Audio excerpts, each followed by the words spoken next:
السلام عليكم. بسوي طريقة بامية باللحمة. في قدر الضغط حطيت اللحمة وحطيت عليها ملعقة بهارات مشكلة ورشة ملح وأسلقها بس ما أخليها تستوي بالمرة.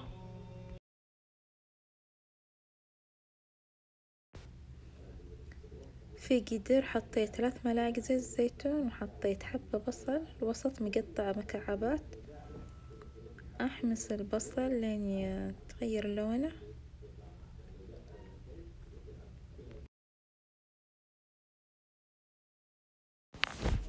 هنا حطيت ملعقة ثوم مهروس وحبة طماطم مقطعة وملعقة الأكل بهارات مشكلة وكاري وكركم وملح. حطيت 3 ملاعق معجون طماطم ونص الكوب عصير الطماط.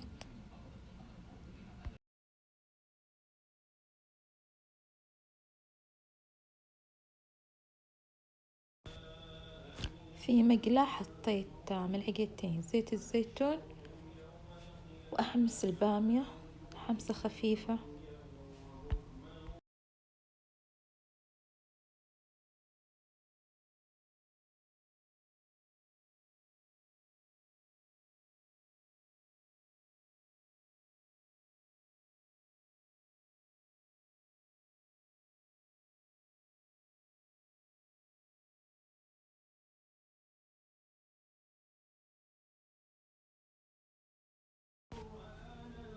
هنا بعد ما حمصت البامية حطيتها على الصلصة وصب عليها مرقة اللحمة اللي سلقتها.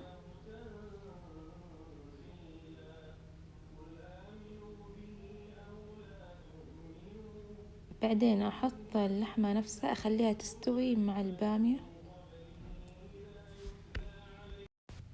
هنا خلاص استوت اللحمة والبامية مع بعض.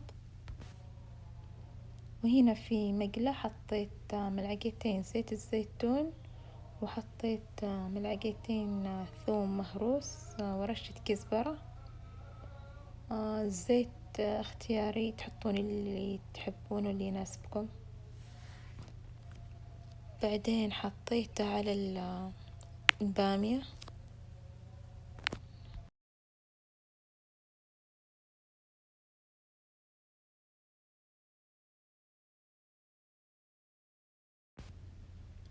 وخلصنا باميتنا الحلوة وإن شاء الله تكون عجبتكم وبالعافية علينا وعليكم، ولا تنسوا الاشتراك.